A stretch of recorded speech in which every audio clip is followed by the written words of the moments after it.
Salut, c'est Cameron. Aujourd'hui, on pousse les portes de l'atelier de Raphaël Denis et on a choisi de faire cette interview pour faire un parallèle avec l'actualité. En effet, il y a quelques jours, le seul et unique tableau de Gustav Klimt présent dans les collections publiques a été restitué à Nora Skanitz. Et c'est en 1995 que Jacques Chirac reconnaît l'implication de l'État français dans la spoliation des œuvres d'art. Exactement. Et depuis, il y a plusieurs commissions qui ont été mises en place exactement pour essayer de rendre aux familles spoliées les œuvres qui étaient dans les collections publiques françaises. Et depuis 2019 maintenant, on s'intéresse aussi aux œuvres acquises récemment pour savoir si elles ont été spoliées ou pas. Donc aujourd'hui, Raphaël, nous intervenons avec lui dans son atelier, car son travail aborde ces sujets-là, mais pas que. Et donc du coup, pousser ses portes de son atelier, c'est quelque chose d'assez rare. Donc on vous emmène avec nous. Vas-y. On peut te présenter un Merci de nous accueillir dans ton atelier. Pas de problème, vous êtes les bienvenus. Merci. Et pour te présenter un peu, voilà, tu es un artiste français, tu as pas loin de 40 ans et tu es représenté à Paris par la galerie Vincent Sator, à Lille par la galerie Bagville et à Cologne par la galerie Michael Kudelk. Alors, Michael Schulz, à un moment donné, mais bon, il a été en prison. Et, non, c'est Martin Kudelk. Kudelk. Le fringant Martin Kudelk. Et donc je crois que tu ouvres rarement quand même tes portes au public. C'est la première fois. C'est vrai. Ouais.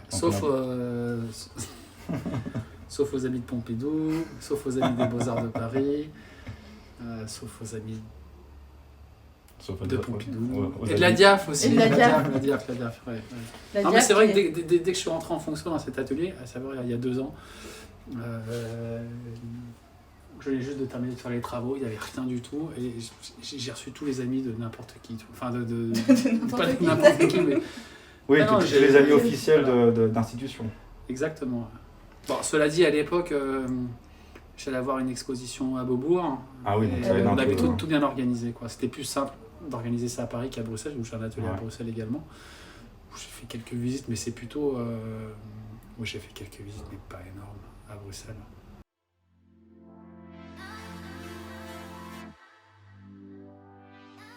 Alors, il est toujours changeant. Ouais. J'aimerais bien, d'ailleurs, à chaque fois que je fais un projet ou à chaque fois que je fais des œuvres, soit qu'elles partent en exposition, soit qu'elles partent dans un stockage, soit qu'elles partent chez les collectionneurs. Mais c'est toujours un lieu en perpétuelle gestation. Bon, cela dit, encore une fois, ça fait pas longtemps que j'y suis, mais c'est comme ça que je considère un lieu d'artiste. Je considère pas ça comme un showroom. Évidemment, j'ai des trucs pour moi, j'ai des trucs qui me tiennent à cœur, comme on a tous chez soi. Cela dit, mais j'aimerais bien pouvoir le vider de plus en plus, quoi. Soit des œuvres que j'ai, soit de ce que je récupère à droite à gauche. Donc en fait, cet espace, c'est un endroit où c'est un espace de préparation, où tu stockes les œuvres qui vont potentiellement partir dans une expo. Oui, c'est un lieu de production, Voilà. c'est pas un lieu de présentation. Non, mais après, derrière, il y a un autre espace. C'est pour ça que je pose cette question dans ce sens-là. Ah, vas-y, raconte-moi. Tu vois, ici, tu as plus un espace où les choses sont assez bien rangées, clean, organisées. Et là, tu as vraiment un espace de travail où il y a tous tes outils et où il y a quelques pièces qui ont déjà été produites. Oui, enfin, oui, alors les blanches sont encore à produire parce que c'est pas mal sculpteur, hein, mais il faut les transformer. Non, il n'y a aucun truc de showroom ou de présentation de pièces, c'est la manière dont je les range, où je dispose des sculptures d'un côté, les installations de l'autre, et ainsi de suite, mais cet atelier n'a pas de vertu d'être un lieu de démonstration, parce que sinon, j'ai des galeries. Oui, tu as des galeries et tu as d'autres choses. J'ai des galeries, mais mes œuvres sont présentées en ce moment. Elles sont présentées où, du coup? Elles sont présentées à Beaubourg, donc vous pouvez pas les voir.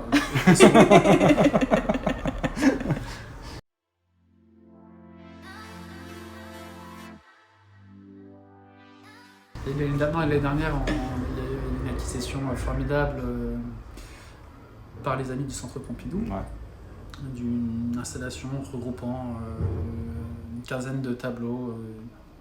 Toujours, c'est une déclinaison, encore une fois, de la loi normale des erreurs, autour des œuvres pillées, on va dire. Et dans ces œuvres pillées, il y aurait eu un bûcher qu'aurait réduit en cendres entre 500 et 600 tableaux. Soit pour faire de la place, parce qu'il y avait des tableaux, on va dire, moindre valeur esthétique, et certains tableaux plus brûlés à des fins idéologiques. Parce que ces artistes-là, c'était quand on considéré avait comme les de œuvres, l'art dégénéré. voilà, exactement. Donc il y a peut-être un ou deux tableaux de Picasso ou davantage, un tableau de Dali, ou plusieurs tableaux de Dali, des tableaux là pour le coup, ça c'est véridique, ils ont été détruits, pas forcément brûlés, mais lacérés et rayés d'une croix rouge, d'un artiste qui s'appelle Fedor Loewenstein, il n'y avait rien pour lui, le pauvre. C'était un aquarelliste abstrait, il était slave et il était juif. Alors, vraiment, il avait coché toutes les mauvaises cases, le pauvre. Et il y a dans les réserves du MNAM, donc le Musée national d'art moderne, 2 œuvres de Fedor Loewenstein qui sont détruites, mais qui ont été reproduites. Non, du tout. Elles sont conservées dans leur réserve. Elles sont conservées, détruites. À savoir, il y en a une qui est lacérée, dont donc c'est une hypothèse. Non. C'est suffit. C'est une aquarelle sur toile qui était sur châssis, qui a été scalpée de son châssis. D'accord. Un bois, donc on a je sais pas comment dire, une découpe de toile au Musée national d'art moderne et également une autre toile qui est rayée d'une croix rouge. C'est intéressant comme procédé. Et c'est des pièces qui restent en réserve. Comment ça, comme procédé? Non, mais c'est pas ça. Non. C'est-à-dire que le musée oui, conserve c'est vrai. Pour le coup, c'est une vraie mémoire de cette époque-là. Alors, je ne sais pas si c'était à des fins de mémoire qu'ils ont conservé ça, mais ces tableaux-là ont été détruits de main allemande avec une idéologie foutrement nazie, parce que, encore une fois, juif, abstrait, slave, complètement dégénéré. Il y avait, encore une fois, je disais qu'il avait coché toutes les cases de manière un peu triviale et cavalière, mais en tout cas, ces œuvres existent encore et montrent cette capacité que l'homme, lorsqu'il a un boulevard de possibilités devant lui, il peut s'inscrire dans dans des manœuvres des plus funestes. Donc, en fait, ce sujet-là, évidemment, qui s'inscrit dans les conflits modernes des années 30-40, mais on retrouve les germes, ces mêmes germes bien avant, encore bien avant, actuellement, et on les retrouvera encore bien après.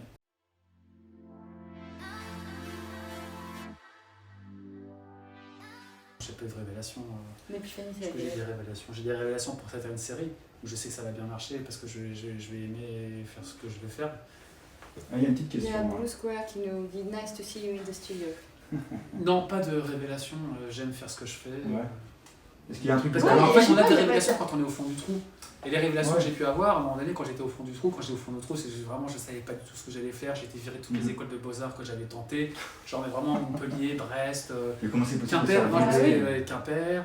Mais j'étais nul. Attends, mais quand on est artiste, on n'est pas nul. Non, comme j'ai jamais réussi à avoir aucun concours. Et pourtant, mon CV, il est plutôt cool, tu vois, quoi. Et je rencontre des personnes formidables, en musée, en institution ou dans le privé, des journalistes formidables, des galeristes formidables, des amis formidables, des artistes formidables. Mais je sais pas pourquoi. Si, je sais pourquoi. J'étais certainement hyper raouant dans la manière dont je présentais mes projets. Les Beaux-Arts de Paris, je les ai pas eu 2 fois. Les Arts Déco Strasbourg, je les ai pas eu. Mais vraiment, Cergy, j'ai foiré 2 fois. J'ai foiré, je sais pas, une quinzaine d'écoles. Pour avoir une école, les Arts Déco, arrivé presque premier. Je sais pas ce qui s'est passé. Vraiment, c'est le grand écart, la densité totale, quoi. Up, down, quoi. Et dans ces périodes de down, ma seule révélation, c'était justement, c'est d'une banalité affligeante, de m'extraire de la vie des hommes et de la civilisation, soit me faire père alors que je suis même pas baptisé, enfin frère plus que père, quoi. Soit travailler dans un zoo, dans une mercerie avec des animaux dont on peut se dire qu'ils sont pas vicieux, qu'ils sont purs. Voilà. Non, vraiment, des choix de merde, des révélations de pourris, et j'ai bien fait de suivre mes choix de jouissance, parce que fabriquer des œuvres, c'est toujours de l'ordre de la c'est une certaine liberté. Il n'y a aucune liberté, liberté, ça je vais citer, et pas des moindres, mais toute contrainte m'est grâce, c'est Léonard de Vinci. En fait, tout ça n'est qu'une vaste contrainte de fabriquer des œuvres. Ouais. Même, je vais même te raconter un truc, je vous le confie maintenant. Je fabrique pas des œuvres pour une exposition ou pour un projet, je fabrique des œuvres pour aller avoir l'idée d'une exposition dans 10-15 ans, ou dans 20 ans, ou dans 30 ans, avec l'idée que chacune des œuvres que je vais faire vont pouvoir se nourrir les unes aux autres, les unes des autres, dialoguer les unes avec les autres, et en fait, j'ai de moins en moins de possibilités de faire des œuvres parce que je veux qu'elles dialoguent les unes entre les autres.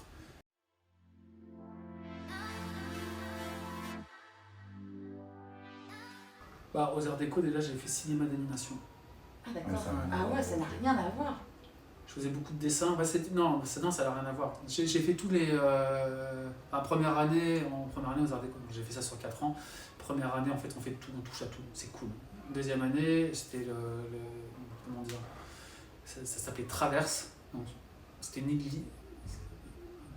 Il n'y avait aucun début de spécialisation dans un corps de métier, dans un type de métier. Parce qu'en fait, aux Arts Déco, à l'époque où j'y étais, ça allait driver soit vers un métier d'image, soit vers un métier lié à l'espace. Donc, l'image, ça va être la communication visuelle, la photographie, la gravure même, par exemple, l'image imprimée. Pas gravure, l'image imprimée. Et vers l'espace, ça allait être le design, le mobilier, la scénographie. Et Traverse, c'était plutôt hyper politique, ça n'a existé que très peu d'années, j'ai eu la chance de le faire. Et puis, vous étiez non, je voulais pas du tout me spécialiser dans un truc, mais pour, je veux dire, la vie est longue, la terre est grande, et j'ai fait la cinéma-animation parce que justement on touchait à tout. On touchait à la photographie, à la narration, à la vidéo, au temps. C'est une œuvre de temps, l'animation. Bien sûr. C'est image par image, du coup la création elle se fait pas. C'est image par image, voilà. On n'est plus dans du dessin où en fait en gros on regarde un dessin et le spectateur va l'aborder de manière complètement aléatoire. Est-ce que ça va rester un quart de seconde, est-ce que ça va pas être vu, est-ce que ça va être vu pendant à l'infini, alors que l'animation ou le film c'est une œuvre de temps. Donc la formation des Arts Déco, en fait les Arts Déco, pour en revenir à ta question Camille Bourlin, c'est une école du concept. C'est toujours des fabrications de projets ou d'œuvres qui nécessitent de la réflexion, des moyens et de la technique.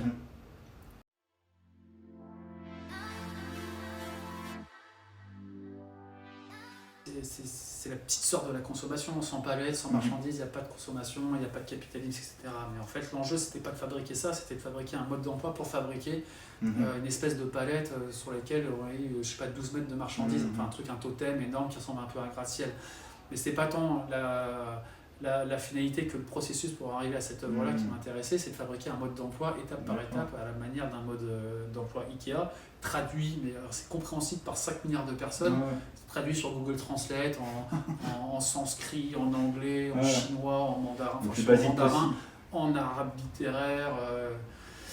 Et donc du coup, tu as voulu faire une sculpture do it yourself. Ouais. Et que tu as quand même, que tu mettais après dans l'espace comme ça en accumulation. Ouais, j'ai mise, mais en fait, les sculptures en tant que telles étaient beaucoup moins intéressantes que le principe d'open source. C'est de confier un manuel pour fabriquer chez soi avec ses enfants, ou tout seul avec ses potes ou whatever, une sculpture dite d'art contempoin. J'ai vraiment le truc pris d'avant, une palette avec des marchandises qui montent jusqu'au ciel. On peut se dire, c'est pas l'archétype, mais ça peut être le processus de pensée d'une fabrication d'une sculpture contemporaine. C'est de la blague, ce que je fais.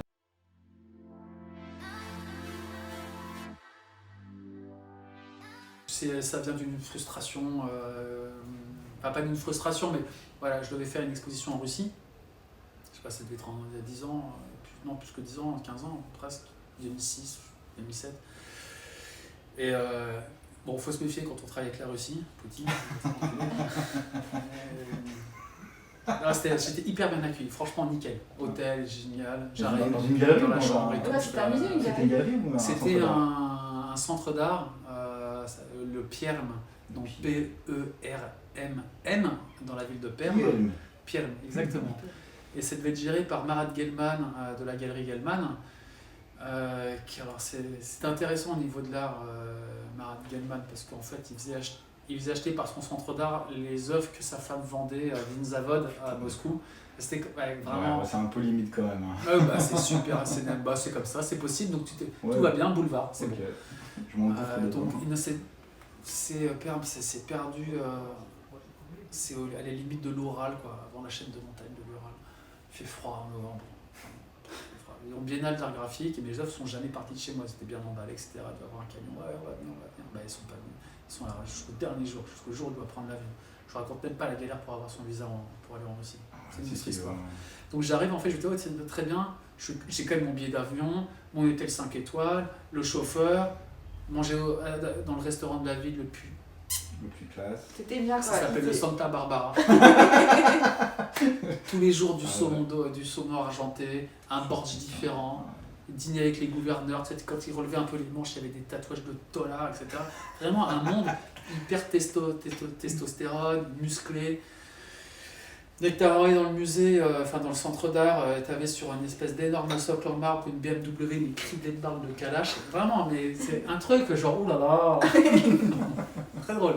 Et c'était une ancienne gare maritime stalinienne, soviétique, énorme. 8 mètres sous plafond, j'avais un emplacement de dingue. J'étais juste venu avec des feuilles blanches qui correspondaient, le nombre de feuilles blanches correspondait au nombre d'œuvres qui devaient partir là-bas, qui ne sont jamais parties, et au format des œuvres. Tout le contexte faisait que j'avais envie de leur dire, les gars, vous m'avez niqué là, vous m'avez niqué, allez, on va écrire des slogans, je vais être plus masculin que vous, je vais vous dire quoi faire. Moi qui suis rien du tout, je vais vous dire quoi faire, acheter mes œuvres, rester mes œuvres. Et avec mon anglais d'analphabète, vraiment, oui, j'étais là, j'avais même pas de Google Translate, je demandais ouais, comment tu dis garantie, etc., comment tu dis un âne, comment tu dis triste et tout, etc. Enfin, donc des mots qui devaient venir dans des composantes de slogans publicitaires pour acheter tes œuvres. Acheter mes œuvres, personne n'a rien acheté. En revanche, après, apparaît quand je suis revenu. Ça fait un carton. C'est un tonka.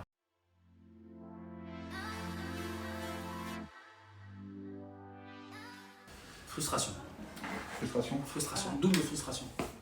Ouais. Paris-Beijing, Vincent Sator. Les deux, coup sur coup, ils me proposent une carte blanche. Vous connaissez le principe d'une carte blanche? Oui, nous on le connaît, mais tu peux peut-être l'expliquer pour... Donc, l'idée, c'était justement en tant que régisseur, qui avait accès à un stock d'œuvres d'art qui était genre assez faramineux à Paris-Beijing, notamment à Bruxelles. On parle de centaines d'œuvres. Il me dit coin de table et tout, Verskuren, c'est un bar à Bruxelles, à Saint-Gilles. Raphaël, je fais une exposition avec nous. Je vais prendre tout ton stock. Tout ton stock, je vais tout réunir sur un socle. Un socle comme ça, un trottoir grand. Tout enrubanné, tu sais quoi, je vais pas faire ce que je vais, je vais juste prendre 5%. Si on vend tout. Il y avait pour 10 000 heures, je sais pas quoi. Mais une manière de s'amuser avec la rétribution d'un artiste, de travailler avec ce que c'est qu'un stock, de montrer plein d'œuvres mais qu'on peut pas voir, juste comme une masse d'œuvres, finalement c'est ça. Et ils me disent non, ça va foutre le bordel dans mon stock. Je fais quel bordel, c'est moi qui gère ton stock. Et donc je me dis non, je fais ok, très bien, on met ça plus tard dans le calendrier grec, parce que j'ai jamais exposé d'œuvres chez Paris-Beijing, tu vois, j'ai fait un commissariat mais pas montré d'œuvres. L'idée c'était, d'ailleurs au commissariat, je vais pas montrer mes œuvres, je montre les œuvres des autres. C'est ça, c'est vraiment jouer le rôle du commissaire. Ah oui. Et après, Vincent me demande me pose la même question. Raphaël, est-ce que tu acceptes de faire une carte blanche? Mais ouais! On va prendre tout ton stock, on va le monter à l'étage de la galerie, on va considérer l'étage de ta galerie comme une chambre forte, on va mettre des néons rouges, on va tout occulter, on va se la faire en mode Port-France Genève. Il m'a dit non, ça va être le bordel dans mon stock. Et c'est là où en fait j'ai commencé à acheter chez les marchands de cadres et au Opus de Bruxelles plein de cadres. Des cadres assez anciens avec de la dorée, etc. Avec l'idée de les mettre dans un rayonnage, de les voir que sur tranche. Un peu comme ça, donc 8 ans après je fais la même chose finalement. Et en fait, en lâchant tous ces cadres, ça me fait penser à une image, qui est une fameuse image des salles de séquestre, qu'on appelle les salles de séquestre au Louvre, où étaient entreposées les premières spoliations. D'accord. Voilà. Je me suis toujours un peu intéressé à l'histoire et cette image m'était restée en tête. Et donc je suis intuitive, après en fait je regarde comment ça m'intéresse à cette histoire-là, je vais sur les bases de données, je télécharge des centaines de pages, et je vois qu'en fait dans ces listes scrites par les nazis et par les services de spoliation, il y a en fait, je me retrouve avec genre tous les noms du musée d'Orsay, du musée d'art moderne, du MEP, du MoMA, toute la liste en fait des œuvres spoliées qui sont incroyables, qui sont décrites, je parle de listes. C'est des listes incroyables, épaisses, et c'était juste fragmentaire compte tenu de ce qu'il y avait pu avoir. Et c'est là où j'ai commencé à m'intéresser à cette histoire de tableau. Il ne s'agit pas de s'intéresser au second conflit mondial ou au conflit moderne, et encore moins ni à l'Holocauste ni à la Shoah. Je n'étais pas assez bien calé pour pouvoir en parler, mais traiter en fait d'œuvres issues de collections privées.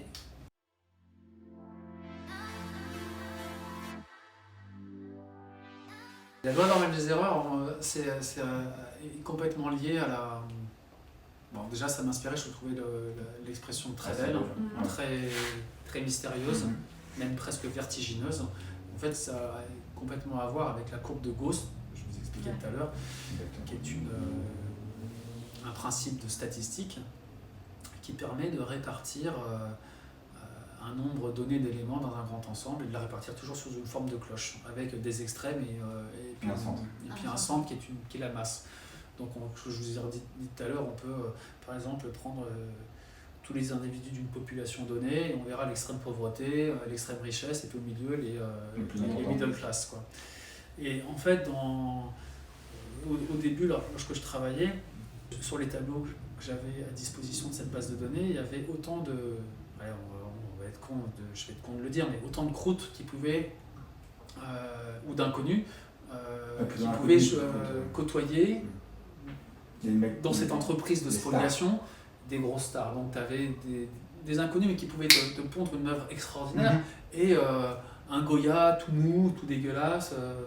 Il était acheté parce que c'était Goya, quoi. Voilà, exact. Donc en fait, il y avait autant une répartition de, je sais pas, il y avait des grands formats, des petits formats, puis des formats standards. Donc on pouvait autant répartir le nombre de formats qu'il y avait sur cette forme-là, ce principe-là, et également le nombre...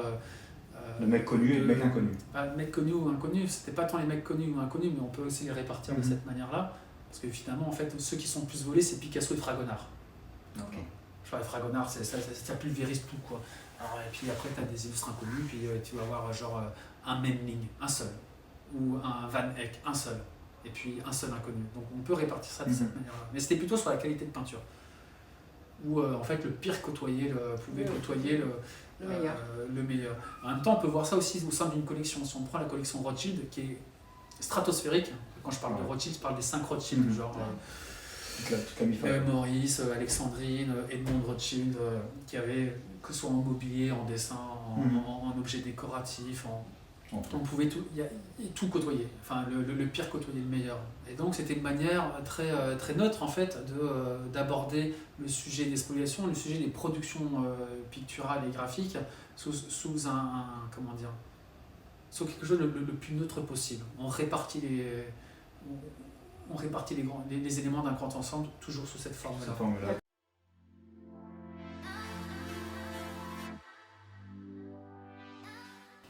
Je ne resserre pas mon travail sur une religion plutôt que sur une autre, absolument pas. Il s'agit d'hommes, de faits, de nature humaine, de bassesse humaine et de génie humain, à savoir, quand je parle de génie humain, je parle d'artistes ou de collectionneurs, ou de marchands, ou de gens simples qui vivent avec des œuvres d'art, qui se sont fait dépouiller de ce qu'ils aimaient avoir devant les yeux. Évidemment, je prends un malin plaisir à antifasciste, parce qu'il s'agit de ça. Et puis dans le détail, les tripras anti-nazis, c'est une évidence pure. Quand on travaille sur cette période-là, sur ces événements-là, on ne peut que être engagé.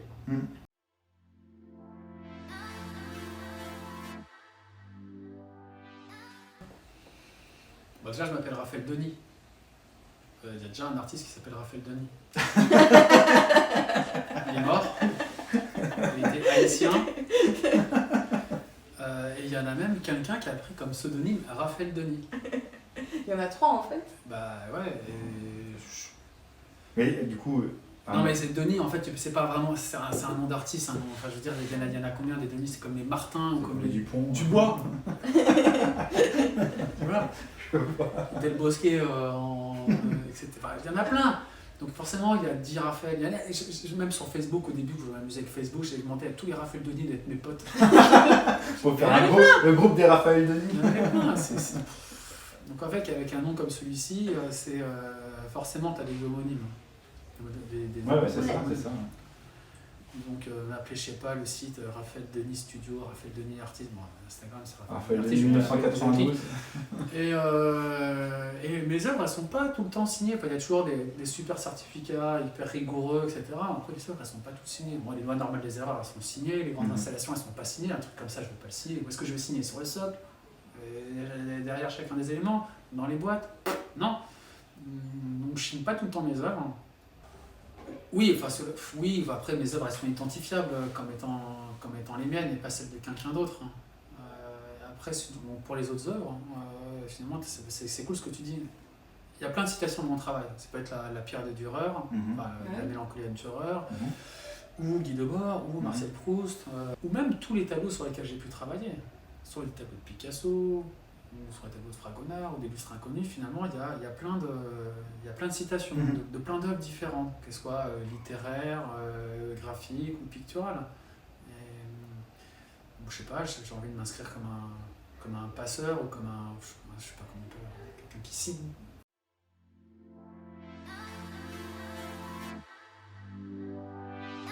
Ah, c'est l'espace mental. Bon, après, il faut faire les choses, hein. Il ne s'agit pas que de les penser, il faut les faire, mais c'est l'espace mental. D'accord. C'est pas le MoMA, c'est pas le Met, c'est pas le Louvre, peu importe. C'est ce qui se passe C'est pas la rue, c'est l'espace mental. Et c'est pour ça que je vais vous raconter sur les restrictions que je me donne, sur les contraintes que je m'inflige, sur l'absence totale de liberté que j'ai eu une vision.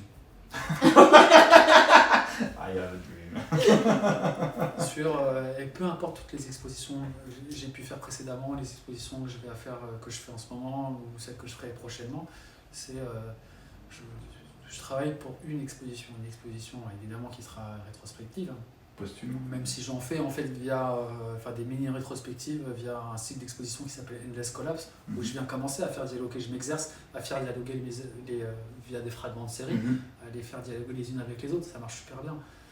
Je me fais vraiment plaisir, quoi. Même je ressors des œuvres qui ont plus de 10 ans et je les fais dialoguer avec des œuvres qui datent d'un mois et ça match grave, quoi. Et je suis content de ça, parce que tout mon travail en fait il réside dans des liens que je veux faire, des liens, un engagement, même si je travaille sur... Enfin, voilà, j'ai en tête une exposition Ce serait une exposition posthume ou plutôt une exposition... non, pas posthume, je veux l'avoir de mon vivant. Tu veux l'avoir de ton vivant ? Tout faire son parce que du coup, il y a un peu d'égo. Je donnerai quand même des directives à mon fils s'il veut travailler pour moi plus tard.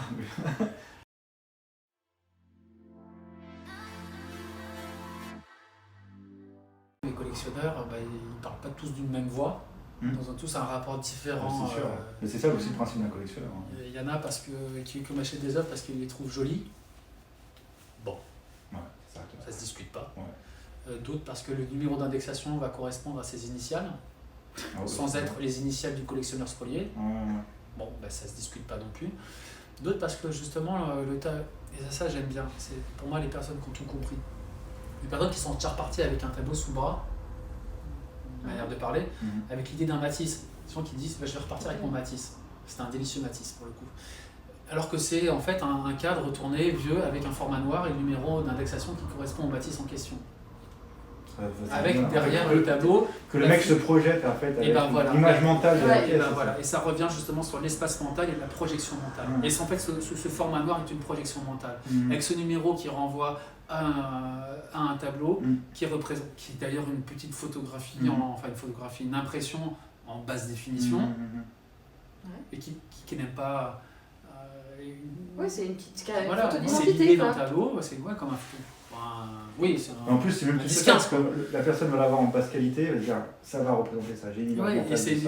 En fait, ils pensent qu'ils vivent en fait avec l'idée d'un Matisse, avec l'idée d'un tableau volé, ou l'idée d'une œuvre qui a eu cette histoire-là. Et ça, ils ont tout compris en fait.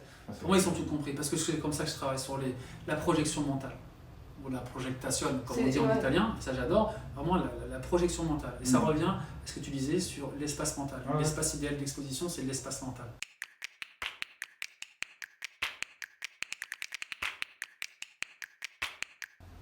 Ah putain, avec Caroline Courly chez Paris Végine. Ça balance. Si, mais je la balance tout de suite, elle. Oh merde. Non, je la balance. Caroline Courly, vas-y. Tu sais quoi, c'est mes pires souvenirs, mais et je suis désolé. Je l'aurais dit à Paris Végine, mais c'est une horreur cette meuf. C'est pas parce que c'est une meuf que c'est une horreur, c'était juste une horreur. Avec elle. Et elle dit non, elle est cool et tout. Et puis au bout de 2 ans, elle devient super cool avec moi. Je fais ah putain, elle est devenue cool la meuf. Et Romain de Gaulle, il me dit non mais c'est vraiment une horreur cette meuf. Et en fait il m'avait donné raison, alors que je lui donnais raison à un moment donné. Mais c'est moi qui avais raison à la base. C'était une horreur Caroline Courly. Qu'est-ce qui s'est passé? Il faut que ce soit une horreur. Ou alors l'horreur. Demande à Elisa Zena. Demande à Romain de Gaulle. C'est une horreur. Allez vas-y, va-t'en. Pire souvenir de vernissage. Bah, vernissage sous Covid. Ah. C'est nul. Même. Pour tout le monde, hein, c'est. Ouais, c'est nul. Pire souvenir de transport. Putain, le mec, tu sais quoi, c'était tellement un rat qu'il payait pas le permis-mètre, son camion, il a été pris par la fourrière. Et ça, en fait, après, il avait aussi. Non, mais ça, c'est bien parce que le pire, avant même que je fasse mes trucs en Russie, le pire souvenir de transport, c'est le transport qui vient pas. Oh, oui. Qui vient jamais. Ouais. Non, le mec, c'est voiture fourrière.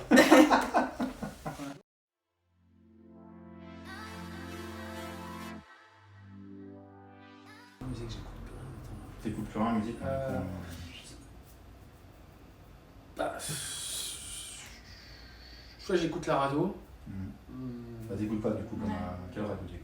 Je sais pas, France Culture. Ouais, France Culture de temps en temps. En fait, sur France Culture, j'adore les fictions. Il y en a genre 15 ou 20 épisodes, genre incroyable, vachement bien. Sur le milieu universitaire et sur. Je sais pas comment ça s'appelle, mais c'est. Nous en avait fait une aussi sur l'Apocalypse. L'Apocalypse, c'est notre. Ouais, je me souviens, génial, c'était génial. Adoré. Et ça, j'ai écouté en 20 épisodes, un truc de fou. Mais c'est marrant, en fait, j'écoute beaucoup France Culture l'été, quand je suis à l'atelier. Et par exemple, j'écoutais donc soit les fictions, pas les samedis noirs, mais des fictions genre plein d'épisodes, mais vraiment incroyable, plusieurs fois, vous aurez limite chaque année, maintenant je vais l'écouter. À un moment donné, je sais pas, je tapais dans le moteur de recherche, genre Hitler, spoliation, Louis-Ferdinand Céline. Voilà, et je tombais sur les trucs, j'avais genre Louis-Ferdinand Céline, 8 heures de Louis-Ferdinand Céline, incroyable, ou sur les spoliations, sur des recherches de provenance, sur les familles qui essaient de retrouver, québécoises par exemple, qui essaient de retrouver des tableaux. C'est un peu galère pour retrouver des tableaux en Allemagne, parce qu'il y a quand même un océan qui la sépare. Alors en série, je regarde pas mal de séries, parce que j'aime bien les principes narratifs. En plus, je crois que toi, t'aimes bien regarder les séries en skip comme ça. Hein. On en avait parlé une fois. Toi, t'aimes bien passer toutes les 15 secondes. Non, mais les histoires de couple m'intéressent rarement d'ailleurs. Mais j'ai regardé récemment City on a Hill. City on a Hill. C'est une série qui est produite par Matt Damon et l'autre qui vient de Boston, je ne sais plus comment il s'appelle, et ses deux frères. Ça dit quelque chose. Avec Kevin Bacon, que je déteste. Je déteste ce mec-là, mais là il est génial, un espèce de mec arrogant, sûr de lui, horrible, imbuvable.